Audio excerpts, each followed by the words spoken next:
तो प्लानिंग के 3 चरण निर्धारित किए गए हैं। पहला चरण यह है, सबसे पहले हिंदुस्तान की अर्थव्यवस्था को खलास किया जाए। और जो बात चल रही है ब्रिटिश हाउस ऑफ कॉमन्स में, वो बात यह चल रही है कि इंडियन इकोनॉमिक सिस्टम को कॉलेप्स करा दिया जाए। और इंडियन इकोनॉमिक सिस्टम जब कॉलेप्स हो जाएगा तो हिंदुस्तान के व्यापारी, हिंदुस्तान के उद्योगपति, हिंदुस्तान के पूंजीपति सब खलास हो जाएंगे। और ये व्यापारी, पूंजीपति और उद्योगपति अगर खलास हो जाएंगे हिंदुस्तान में, तो हमारी ईस्ट इंडिया कंपनी का माल हिंदुस्तान के गांव-गांव में बिकने लगेगा।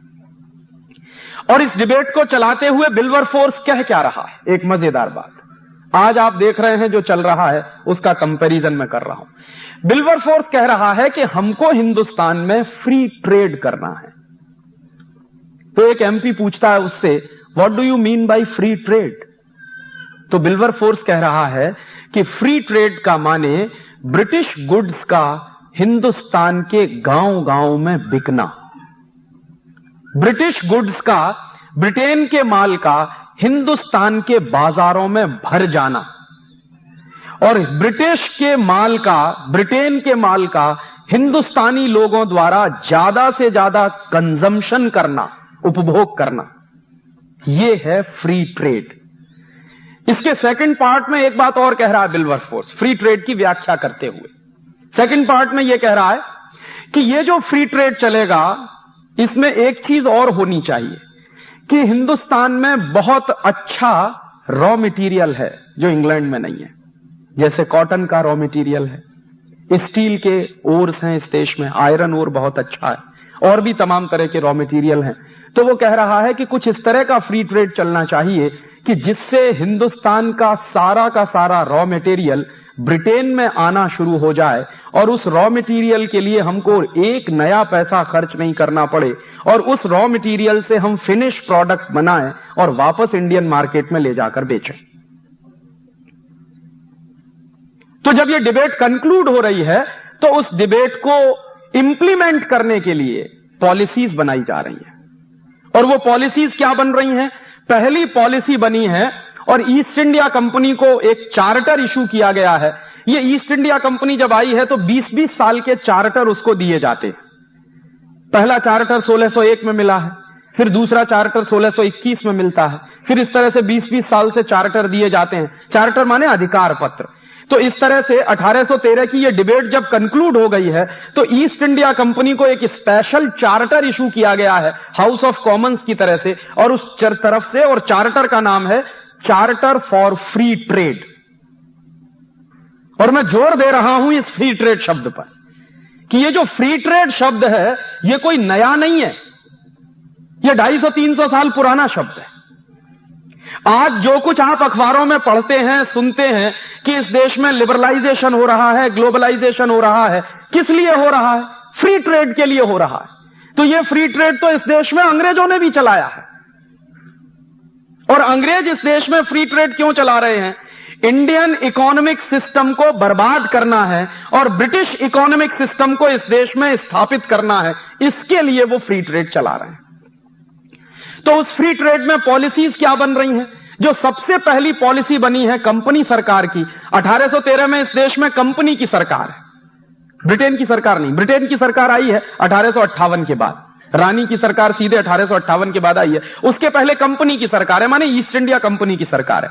तो ईस्ट इंडिया कंपनी की सरकार जो है वो पॉलिसी क्या बना रही है? फ्री ट्रेड का चार्टर आ गया है, और उसके आधार पर जो सबसे पहली पॉलिसी बनाई जा रही है वो पॉलिसी क्या है? ब्रिटिश माल पर हिंदुस्तान में कोई टैक्स नहीं लगेगा, और उसके बदले में जो हिंदुस्तानी माल होगा उस पर ज्यादा से ज्यादा टैक्स लगाया जाए। नतीजा क्या निकलेगा? अगर ब्रिटिश माल इस देश में टैक्स फ्री हो जाएगा तो गांव-गांव में ब्रिटिश माल सस्ता हो जाएगा, और हिंदुस्तानी माल पर लगातार टैक्स बढ़ा दिया जाएगा तो हिंदुस्तानी माल महंगा हो जाएगा।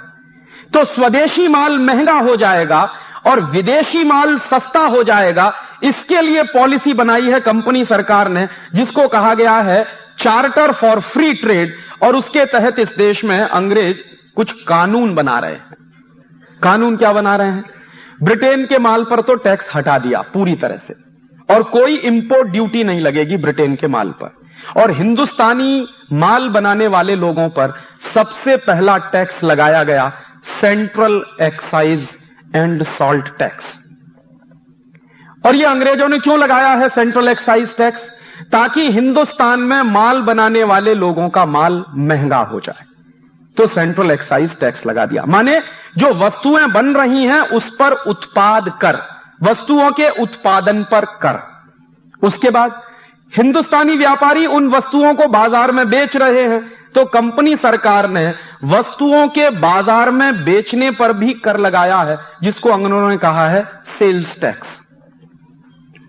फिर तीसरा कर कि वस्तुओं के उत्पादन पर कर, वस्तुओं के बाजार में बिकने पर कर, और उन वस्तुओं के बिकने से जो आमदनी आ रही है उस पर भी टैक्स, और उसका नाम अंग्रेजों ने रखा है इनकम टैक्स। तो उत्पादन पे सेंट्रल एक्साइज, बिक्री पर सेल्स टैक्स, बिक्री से होने वाली आमदनी पर इनकम टैक्स। उसके बाद वस्तुओं का आवागमन जो है, ट्रांसपोर्टेशन जो है, उस पर अंग्रेजों ने एक टैक्स लगाया है जिसका नाम है ऑक्ट्रॉय टैक्स, चुंगी नाका। और उसके बाद एक आखिरी टैक्स और लगाया अंग्रेजों ने। अंग्रेजी सरकार क्या करती थी, कंपनी सरकार क्या करती थी कि कहीं कहीं पुल बनाती थी, तो पुल पर से माल लेके जब ट्रक गुजर रहा है तो आपको पुल का कर देना है, क्योंकि हमारी सड़क आप इस्तेमाल कर रहे हैं। तो उसको उन्होंने नाम दिया टोल टैक्स। तो कितने टैक्स लगा दिए अंग्रेजों ने? वस्तुओं के उत्पादन पर सेंट्रल एक्साइज, वस्तुओं की बिक्री पर सेल्स टैक्स, उसके बाद इनकम पर इनकम टैक्स, उसके बाद ट्रांसपोर्टेशन के लिए आपको टोल टैक्स और ऑक्ट्रॉय टैक्स।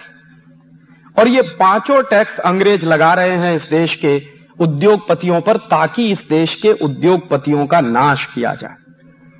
और इसके बदले में जितना भी ब्रिटेन से माल आ रहा है इस देश में, उस पर से सारे टैक्स हटा लिए गए हैं, क्योंकि ब्रिटेन का माल इस देश के गांव गांव में उनको बेचना है। नतीजे क्या निकलते हैं?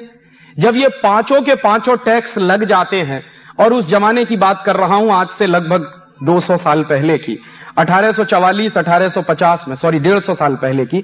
उस समय मैंने एक दिन हिसाब लगाया कि अंग्रेजी सरकार ने कुल कितना टैक्स लगा दिया हिंदुस्तान के व्यापारियों पर। तो पता चल रहा है कि हर 100 रुपए के व्यापार पर 127 रुपए का टैक्स है। और इस बात की गंभीरता को समझिए कि हर 100 रुपए के व्यापार पर 127 रुपए का टैक्स है। तो एक दिन हाउस ऑफ कॉमन्स में डिबेट चल रही है और एक एमपी कह रहा है कि हिंदुस्तान के व्यापारियों पर इतना टैक्स लगा दिया है, ये सब मर जाएंगे। तो दूसरा एमपी जवाब दे रहा है कि यही हमें करना है। एक दूसरा एमपी खड़ा हो जाता है, तो वो कहता है कि दोनों हाथ में लड्डू हैं हमारे, या तो हिंदुस्तानी व्यापारी मर जाएंगे, माने 100 रुपए पर अगर 127 रुपए टैक्स देना पड़ जाए तो या तो वो आदमी मर जाएगा और या वो बेईमान हो जाएगा। और अगर वो बेईमान हो जाएगा तो भी हमारे गुलामी में आ जाएगा, और बर्बाद हो जाएगा तब तो हमारी गुलामी में आने ही वाला है। अब आप ध्यान करिए इन दो बातों को कि इस देश में टैक्सेशन का सिस्टम क्यों लाया जा रहा है, ताकि हिंदुस्तान के व्यापारियों को, पूंजीपतियों को, काम करने वालों को, उत्पादकों को बेईमान बनाया जाए या फिर उनको खलास कर दिया जाए। ईमानदारी से काम करें तो खलास हो जाए, और बेईमानी से काम करें तो टैक्स की चोरी करें, और टैक्स की चोरी करें तो हमेशा ब्रिटिश सरकार के अधीन रहें, क्योंकि चोरी करने वाला आदमी कभी आंख में आंख डाल के बात नहीं कर सकता। और इसके लिए फिर उन्होंने डिपार्टमेंट्स बना दिए, income tax department, central excise department, toll tax वाला डिपार्टमेंट, सेल्स टैक्स वाला डिपार्टमेंट, ऑक्ट्रॉय वाला डिपार्टमेंट। और आपको मैं बताऊं कि ये पांचों के पांचों डिपार्टमेंट आज आजादी के 50 साल में भी चल रहे। अंग्रेजों ने इन डिपार्टमेंट्स को बनाया था हिंदुस्तान के व्यापारियों का सत्यानाश करने के लिए। तो मुझे लगता था कि जब 1947 में इस देश में आजादी आई तो अंग्रेजों द्वारा बनाए गए ये पांचों डिपार्टमेंट्स बंद कर देने चाहिए थे, लेकिन वो आज भी चल रहे हैं।